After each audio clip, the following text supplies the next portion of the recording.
that FTC probing into Microsoft, it feels like that's been going on forever, right? And I mean, there have been different, investigations and monopoly stuff, from the government with Microsoft for decades. So I guess they're probably running together for me, or I'm, mixing things up. But it just feels like it's been going on forever. How do you feel about Bill Gates, or do you have any strong feelings?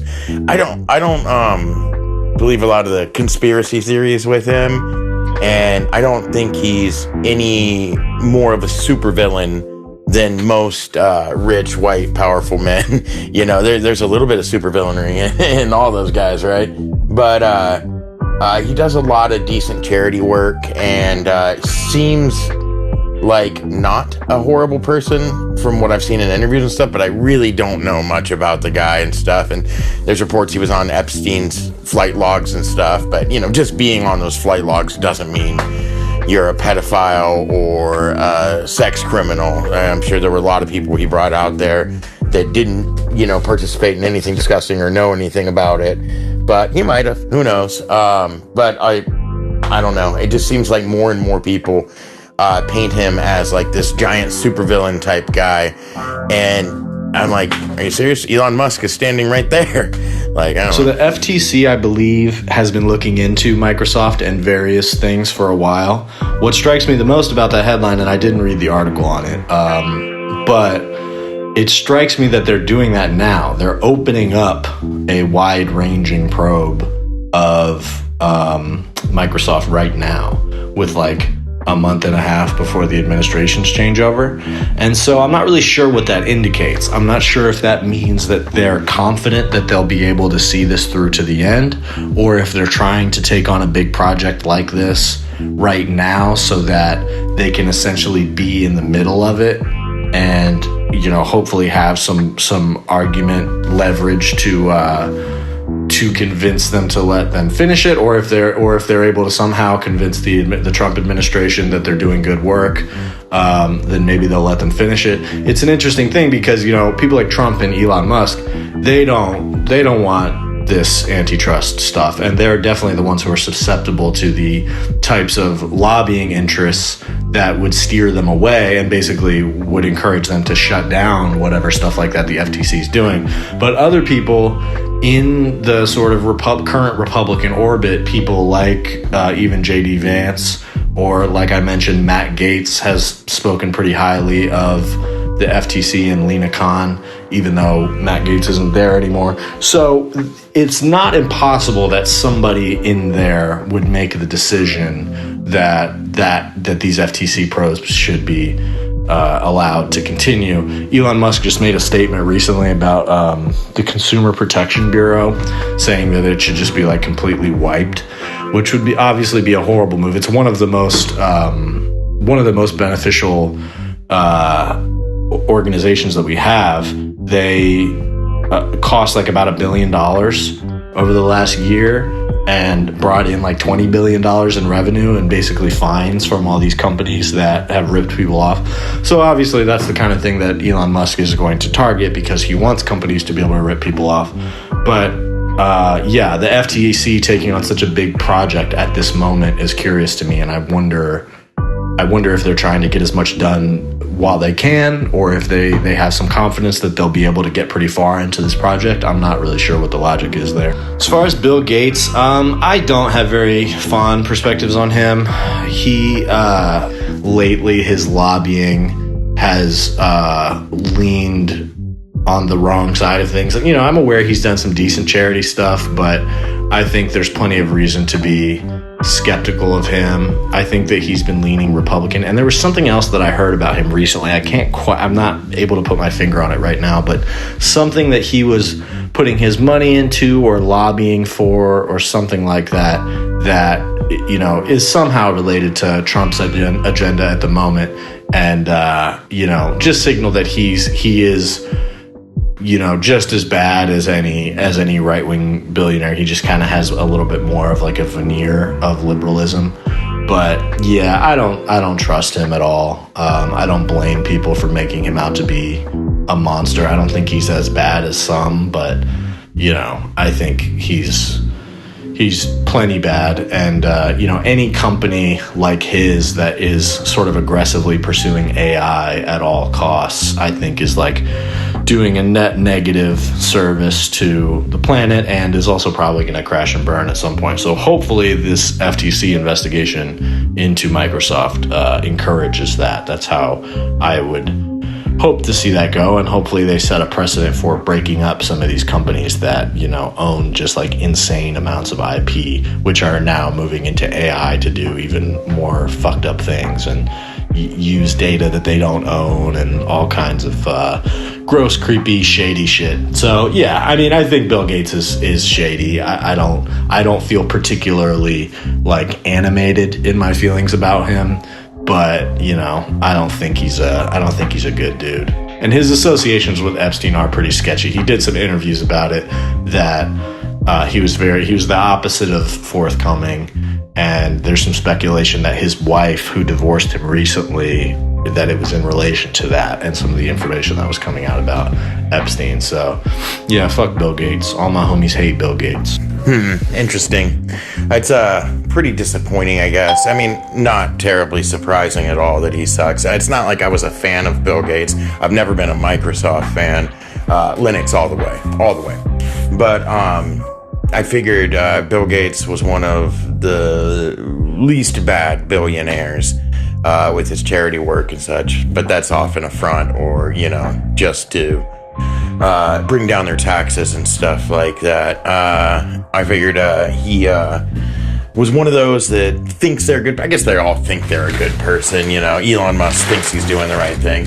But a lot of these, lefty billionaires or millionaires and stuff still think they're like bleeding heart liberals and are at least trying to convince themselves or put up a public front that they're doing good in the world and trying to help.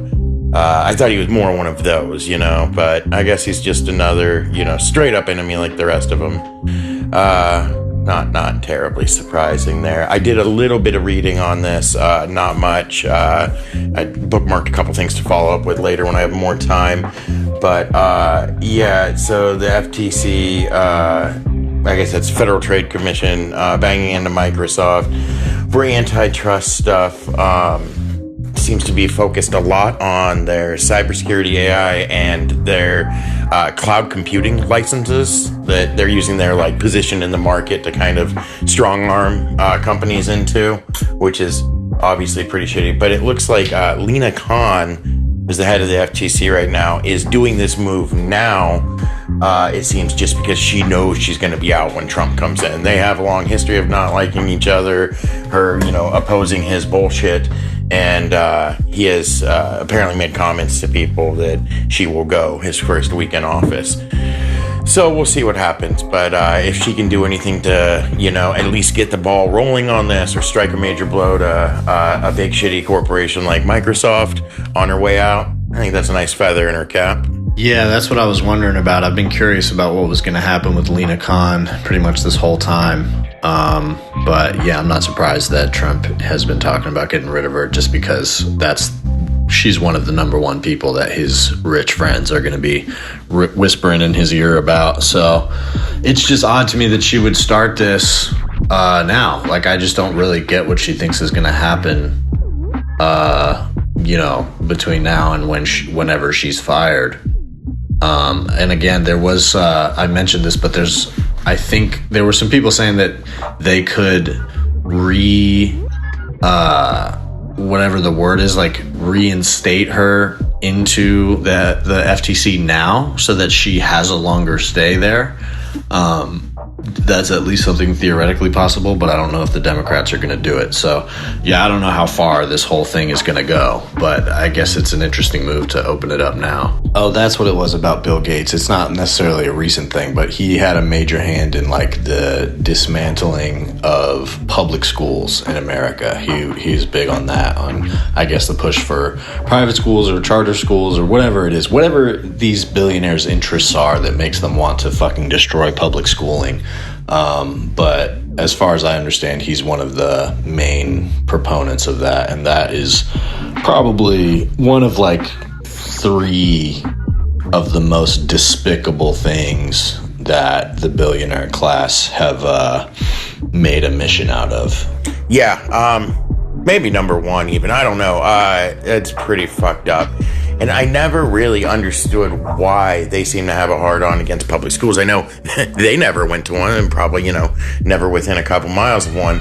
But thinking about it, if you're, at least from a politician's standpoint, if you're trying to say you're helping the working man every day, the middle and lower class people, one of the only ways you can really do that is to give them more money. And since they're not going to do UBI or raise the federal minimum wage to anything decent, I guess one way they can do it is by, underfunding the schools, cutting the taxes that go to them. And that, takes a little bit of our state taxes out, I guess. I'm not sure what their goal is really with that, but it is fucking disgusting. The state of public schools in this country is so fucking sad. The MAGA crowd is all about homeschooling too, which is really scary because I've never met a Trump supporter that I would trust to teach me to, I don't know, throw a rock at the ground even. Like, fucking ridiculous. These people think they can teach their kids better than the public schools, but they hate the public schools because they're just pushing the woke mind virus liberal agenda on their children, meaning making sure they're respectful of other people's beliefs and learn about everything in this country's history that they want to keep covered up.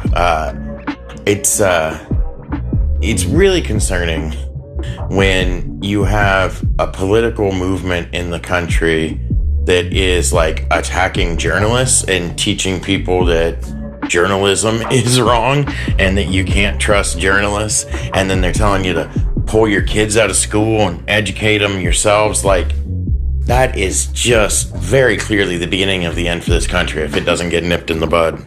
Yeah, I agree about journalism and homeschooling. The idea of this whole generation, especially of the MAGA crowd, homeschooling their children is pretty terrifying to me. Not because I have any issue with people, like giving their kids the education they want to, but it's like people are just not well educated in the first place in this country, and nothing really scares me more than this continued problem of all of us almost kind of existing on different planets from each other. And like, I just don't know what the remedy for that is, but it seems like there's people out there that just want that. They just want to drive that wedge between everybody as far as it can possibly go, and I don't really know what the breaking point is for that. But I know that the homeschooling trend and the charter school and private school solutions, quote unquote, are definitely sending us there in a handbasket. Hell in a handbasket. I don't know, something involving those words. Oh, I'm glad you mentioned UBI because I've been thinking lately that in terms of trying to pick like policy ideas and topics that we like really hit hard on and can be consistent about, I think UBI maybe should be one. That should maybe be something that we push as often as we can and try to be imaginative about and thoughtful about and like try to advance that idea, similar to the model of like, Medicare for all, like pushing it into the public consciousness, which Medicare for all and other healthcare solutions, but I think that's probably the best one.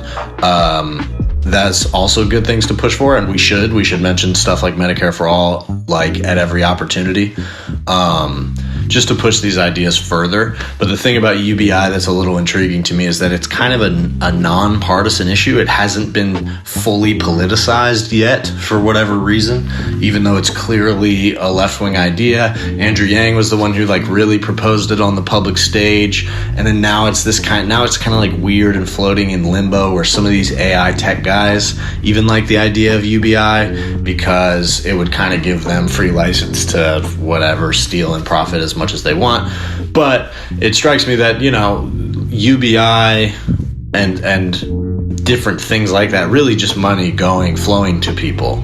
But UBI is a way that we could establish a floor underneath a lot of these people in this country that are desperate And it could just lead to the types of culture that we want to see, like being able to be creative and do what you want to with your life, you know what I mean? And kind of claim some of our life back, especially as more stuff is getting outsourced to fucking AI, which regardless of how well it works or doesn't work, it's going to happen. And there is going to be a shift there towards technology, kind of regardless of what the short-term return on AI is. So I don't know. It just seems like UBI is one of those things that's kind of inevitable, and like maybe it would be something that we could like sink our teeth into and really talk about what the possibilities of a world with UBI are, because there is something very stimulating and intriguing about that idea. So I don't know. What are your thoughts on that? Yeah, I totally agree with that. Pushing UBI, bringing up as much as possible. Just having a few things like that we keep in mind to bring up, since, like you pointed out, we're talking mostly to people that haven't heard these kind of ideas before and don't like them, while they're not open apparently to taking in new ideas and learning. It's kind of like Trump. If you just say something enough times to people, it starts to sink in. And I would definitely like to look up some of these numbers again, so when it does come up in our conversations for the podcast, I have some numbers that are concrete. So I know when the Yang Gang was starting, I looked at some articles and stuff, and I didn't crunch the numbers myself, obviously, but from reputable sources. I don't remember exactly what it was, but it was something along the lines of, like, if you took 1% away from the military budget, and I know never going to get them to touch even a fraction of a percent away from the military budget, right? But we have this insane military budget. I think it's where almost all of our money goes, right? Or, I mean, not almost all, but the largest percentage of it goes, right? If you took like 1% from it, that would be like more than enough money to give every American who made less than $100,000 a year $2,000 a month or $3,000 a month, something like that. And it's like concrete, good numbers like that seem to make sense. Cut 1% off the military budget, and then everyone can have $2,000 or $3,000 a month. Everyone that's making less than $100,000, of course. Like, that's not an insane amount of money, but that's enough money to live on if you're careful. And like you said, like, live the type of life you want to lead, because UBI doesn't necessarily just lead to people just painting or making music all day. You can work jobs that you actually enjoy doing while in your actual real amount of free time can pursue your creative endeavors and stuff. So I think that's a really great idea. Yeah, and that's the thing, is that some of those tech companies are interested in the idea of UBI. First of all, because they recognize they're the types of personalities that can sort of like project a larger vision of humanity. And so they recognize that, like, as their technology starts to kind of cannibalize various parts of the human experience and do what capitalism does, which is invade any free time and recreation that exists anywhere. You invade it with profit incentive. And they recognize that, like, the only way that some of their things are sustainable is if people have a livelihood that they can use to interact with these things. And so, I think there's an opening there for, like, some of those funds and tax structures and incentives to actually be set up. But I don't know, probably not anytime soon, but we'll see. There are some of these kind of lunatic technocrats, I do think, sometimes lean in the direction of interesting ideas like that. Although I'm not keeping my fingers crossed necessarily.